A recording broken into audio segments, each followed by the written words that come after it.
So today we're talking about gimbals for small cameras like the Sony ZV-E10 or FX30 or any sort of mirrorless camera in general. We're going to be asking ourselves two main questions. First off, are gimbals even worth buying, right? Are they kind of overrated? Are they overhyped? And should you invest in one? And if you are to invest in one, should you think about this one, the Weebill 3S?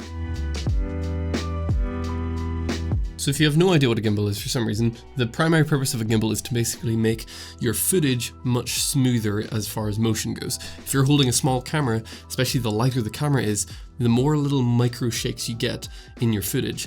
Now cameras combat that by adding some stabilization in the camera. So some cameras, the sensor actually is stabilized.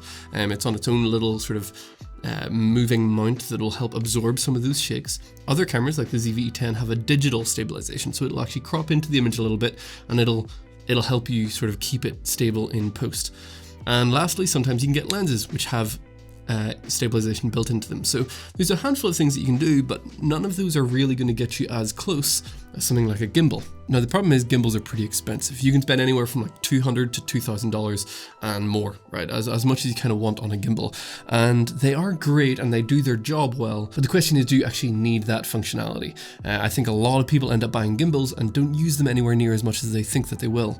There are plenty of other things that might actually be more beneficial, like a tripod, right? So all of my YouTube shots, like I use tripods every single day. Gimbals I use every couple months. You know, if I have a project that requires a gimbal, then I will use the gimbal. If you're a wedding videographer, you might end up using a gimbal a whole lot more, but it all depends on your needs. We have a studio here, we do podcasts, we do talking head shots, we do church work, lots of things, and gimbals aren't all that useful in this world. Now when I'm doing weddings, or if I'm doing sort of any YouTube stuff where I'm talking about products or I'm out traveling, yes, I love to have a gimbal with me.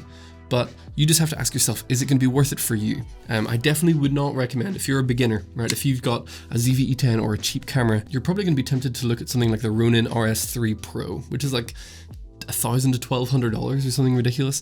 And it's a fantastic gimbal. I've got to use it once and it is great. But for that amount of money, I would highly recommend, if that's the gimbal you think you need, just rent it as you need it. The only times I really need gimbals that powerful are once or twice a year if I'm trying to fly like a large cinema camera on a gimbal. And at that point, it's far better to just rent it rather than spend $1,000 today and they end up releasing a new one. You have to sell it, try to buy the next one, and you lose a bit of money doing that. So I'd recommend either looking at a cheap gimbal, which we're going to talk about one here, or actually just renting one as you need it. Now today, obviously, yes, we're going to talk about this, the Weebill 3S. This is a budget gimbal. Its base package is under $300 currently. It's currently on sale and it's fantastic, right? It's a really good gimbal. It's pretty small, okay? So I realize this is a lot bigger than something like their Crane M3, but we're going to talk about why I think this is probably a much better choice for most people rather than the Crane M3. This is the base package, okay? So it basically comes with just like this. You've got this little removable tripod base plate thing, this little mount, and if you're walking around with something like this is really easy to travel with. It's got these locking little mounts here, so you can fold this up to be really small for travel, and it folds down to be something, you know, like this size, which I think is fantastic. It really doesn't take up a whole lot of space in your camera bag.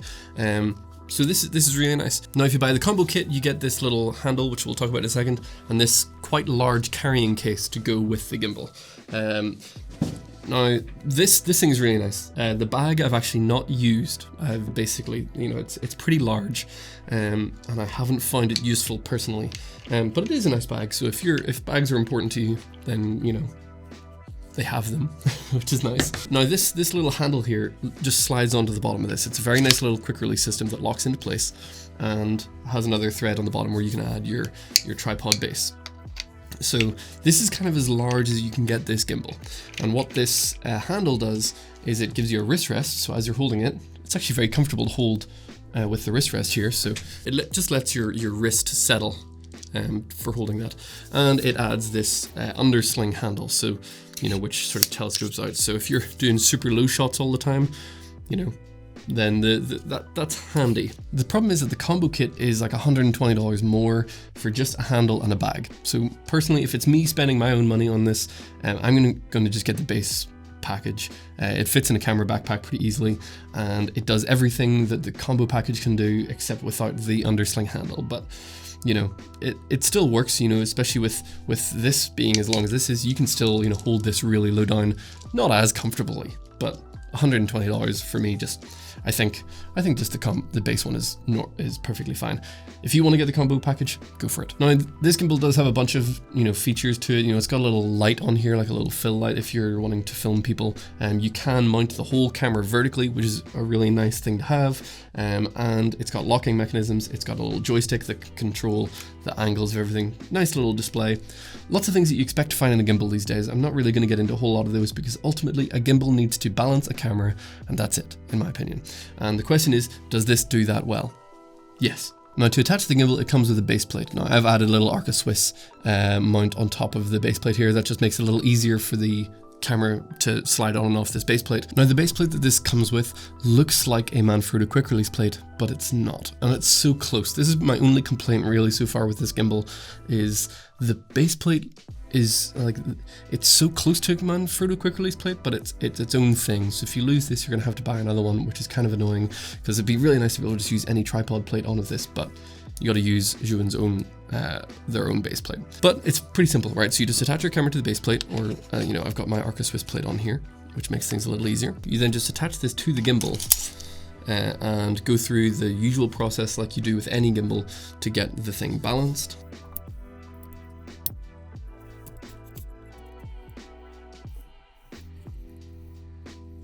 And there we have it. That took me 30 seconds to get that balanced. Works really well. Obviously this is a very light camera payload, so you wouldn't expect it to have much trouble with this.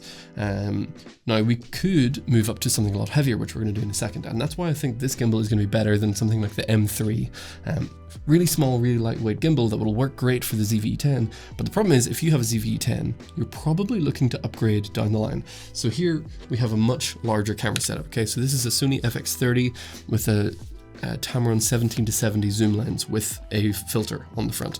This is kind of the heaviest sort of gimbal setup that I have as far as DSLR style cameras go, until we move up to cinema cameras, which I've tried on this and they don't fit. It's not that, I don't even know if the motors can support it, it's just the camera itself is too large. So this is a pretty big setup. So we'll go ahead and we'll get this mounted.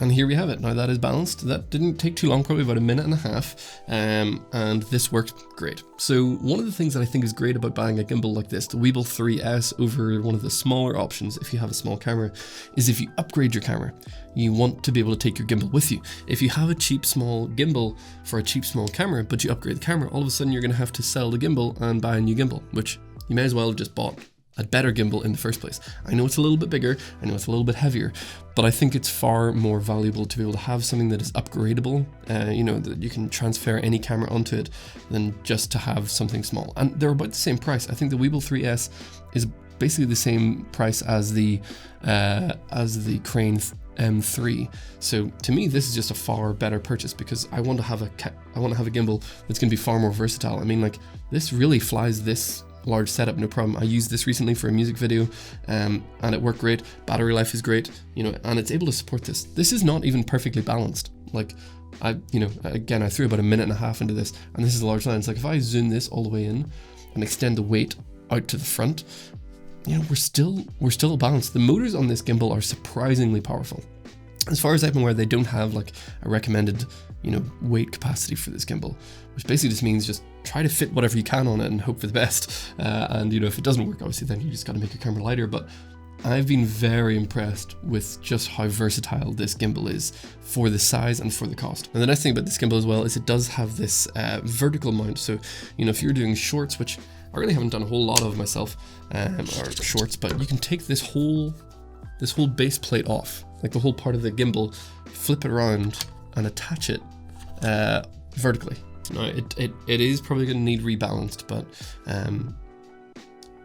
this is very not balanced, but it works. Like, I literally just turned that around and threw it on there, and now we have a vertical shooting mode for your gimbal, and there's plenty of space up here. I can see the screen just fine, and I think it's just the versatility of this thing is very, very impressive for the price. So I hope this video has been helpful too. If you've been looking into either this gimbal or you just want to get a gimbal in general, but you're concerned about the price tag, these are my two recommendations. Either buy a cheap gimbal like this, under $300 if it's within your budget, or just rent. Now, Zhiyun did send me this gimbal, and you know, I do very much appreciate them for doing that for this review, but the only gimbals I've ever purchased have always been Zhiyun gimbals because of the price, the reliability, and the products that they have. So the very first gimbal I ever bought was a Weebill, the original Weebill S, and it was fantastic. It flew small cameras and I absolutely loved it. It got me into gimbals, and then I moved up to their Crane 3S. Yeah, the Crane 3S, which is the giant one. And you know, that was used for large cinema cameras, Blackmagics and Z-cams and stuff like that for,